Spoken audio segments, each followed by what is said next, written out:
Guys, I'm Lewis. I want to talk about what's in my Veto bag, what I like about it, what I don't like about it, all the tools that I have in it. I'll even go into how much it weighs right now, how much it weighs without everything in it, and if you're interested at the end, I'll go over a full price list of how much every tool costs, so you can have an idea of what you're getting into. Again, I've been in this trade for about 6 years, and I've been using this bag for 2 years, so let's dive into it. Okay guys, first we're going to measure how much weight this bag has. So as you can see there, we're starting at 0 pounds. And I'm going to pass the camera off so that I can lift it up and measure.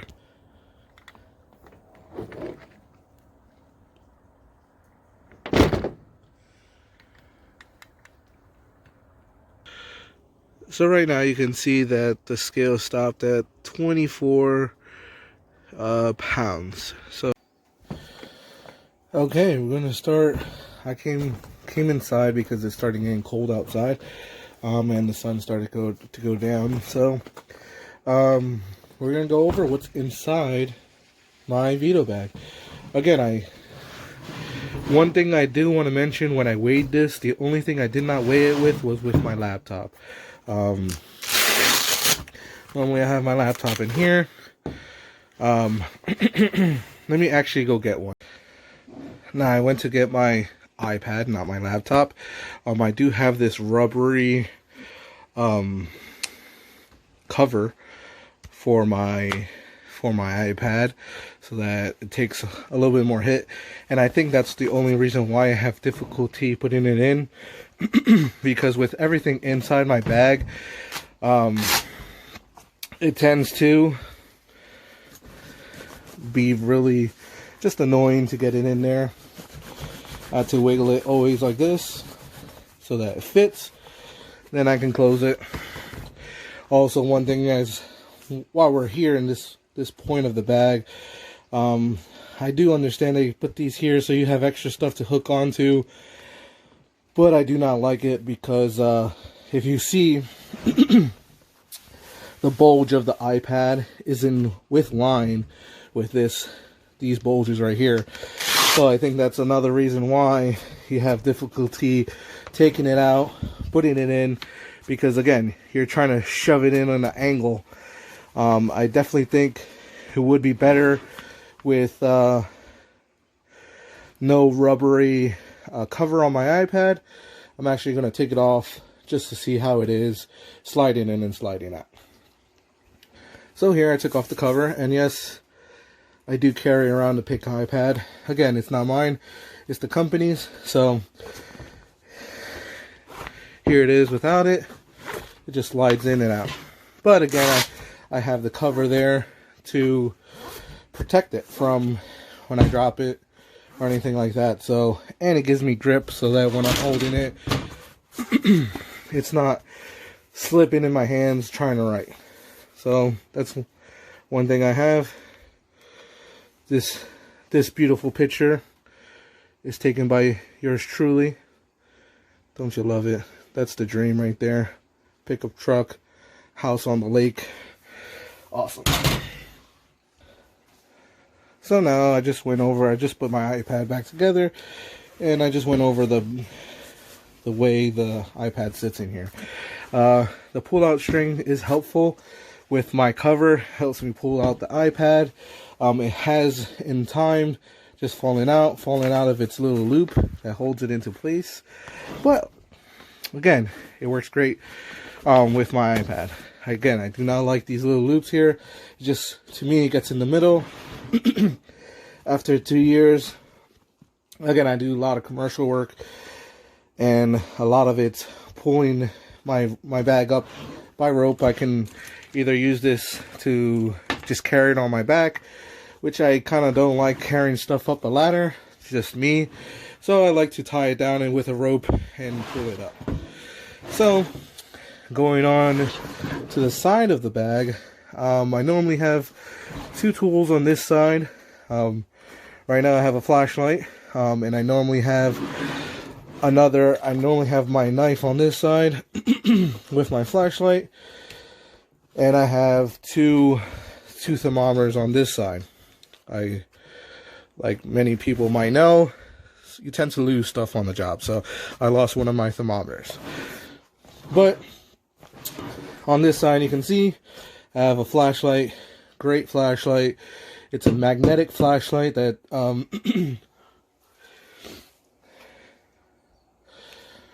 that sticks, well to magnets, kind of. So, it's good. It's nice, but I'm going over the bag, not the tool. So that's a great flashlight, just to let you know. I have two adjustables.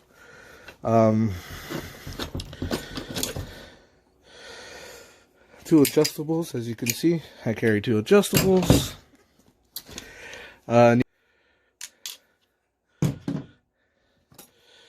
Insulated screwdriver, flathead, just in case you're working on something that you need to be insulated for.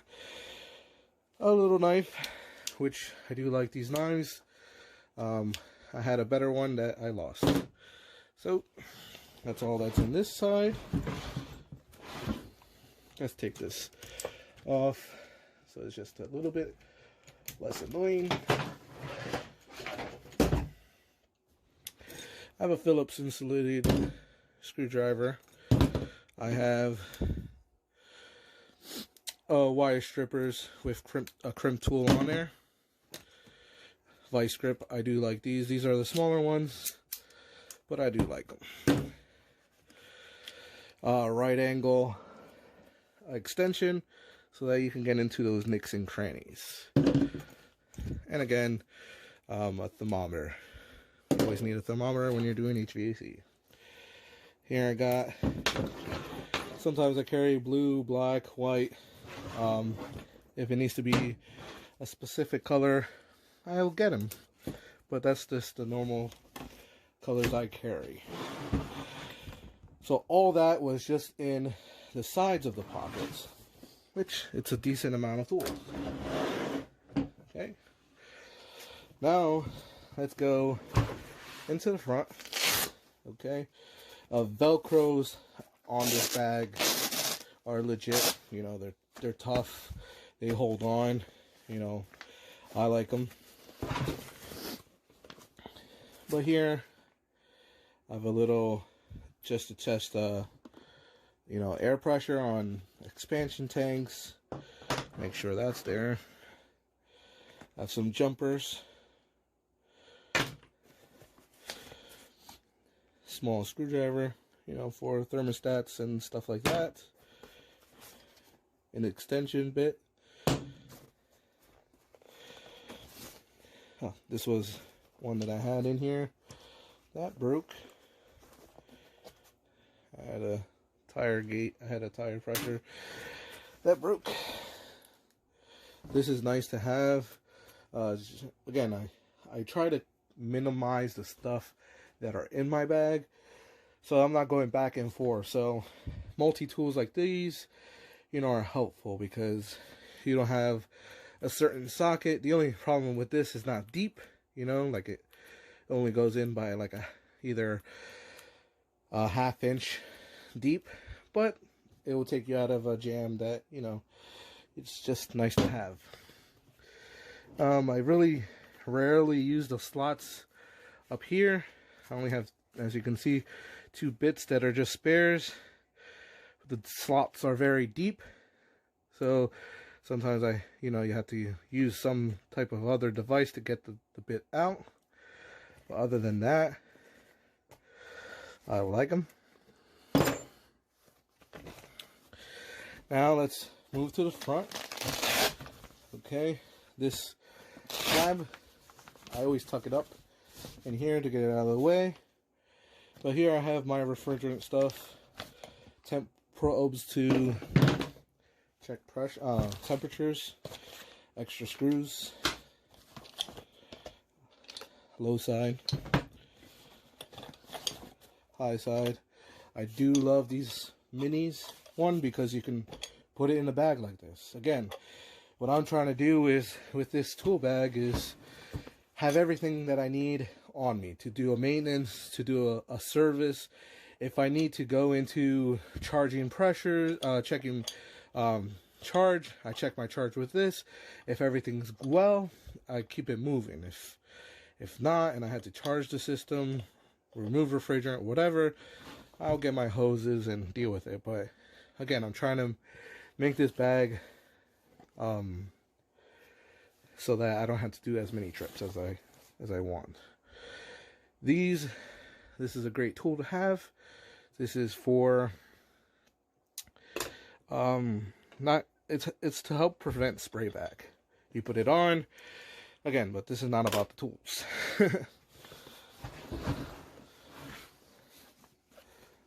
That's all that's up in the front.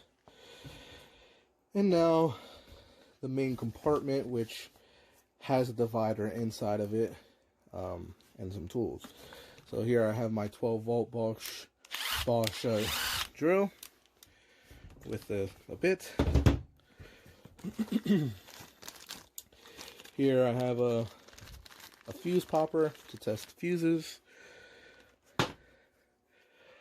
Outlet GFIC tester. I have a filter puller, to pull out filters in commercial applications. I also have a multi screwdriver that has different bits on there. I used to carry a large tape measure, but I realized that unless you're like doing an install where you actually need large measurements and all that stuff, a little tape measure would be enough, because sometimes you need to measure out just ductwork or something like that small. This is 6 feet. If you need more than that, then you have to go to the truck and get your 25-foot tape measure. But with this, you could pretty much do everything. So I keep this on my bag. This is good to have it. Here I have, a UEI meter to test some stuff. I do have one of these tools kits. They're really good. I'm horrible at pronouncing it, but there is the logo. It's really good because it has some sockets. It has a little ratchet. Has a whole bunch of bits inside of it that, if you need anything like that, you could connect to. A little extension. I just like this because how compact it is, and it fits right into my bag. So I have that. Let's move some tools over here.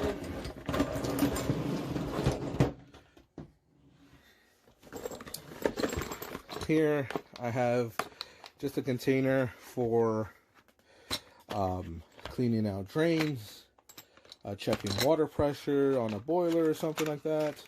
I have some fuses, some odd fuses in there, just because sometimes you need an odd fuse. You can see this broke a hole. The reason why this broke was because I actually dropped this bag about like either 25 feet. I dropped it, roping it up. Like I said, I roped it up here, but my knot wasn't a good knot. I had a feeling of it wasn't a good knot when I went up to the roof, but I decided to not tie it off again, and going up about like 25 feet, it was like 5 feet more, where it just fell and dropped. This whole bag just dropped, and I'm thankful that was the only thing that had damage to it. I did have to put a lot of zip ties on this one because it broke, but everything kept intact. Here's a little box that I have of crimp connections, screws, fuses, wire nuts. I've been using it, so I've been taking stuff out. I need to refill it. Here I have my service tool, have other test leads for my meter. I lost the other test clamp, connector for some mini splits, and pretty much that's it. Oh wait, I still have more stuff inside. So this bag comes with a divider, which I like because I like to keep stuff separate, but again, like, I wish it was kind of built differently. But here's the divider. You can pull this out, pull it out. Again, the Velcro is legit. But again, as you see here, one issue I do have with the bag, it's not like, it's like not even water resistant, I find it to you, because again, I'm working out in all climates, and when it starts to rain, a lot of water puddles down here. No matter how, if I close it, if I lay it on its side, I literally had to get something to cover the bag. I even covered the bag once with a full bag, plastic bag, and somehow water still got inside of it. So could have been just because of the temperature difference and it starts to sweat, who knows. Coil brush, and then I have some literature, some books. Again, I had to put in this plastic bag because, as you can see, I don't know if you can see it in the camera, but there's water stains because water gets in there. So I have some books, super cool, slide rule, heat pumps, mini split booklet, and I have more brushes to do some cleaning, and I have this field piece psychrometer. So let me just give you an overlook of everything that's in the bag. So here's everything that's in my bag. Again, my bag without the iPad. The iPad probably weighs like either 3 to 4 to 5 pounds. Everything came out to 24 pounds. So maybe 30 pounds with the iPad. And yeah, this is what I carry every day, just so that there's minimal trips to the truck. That's pretty much it. Let's do a montage of me putting it all back together.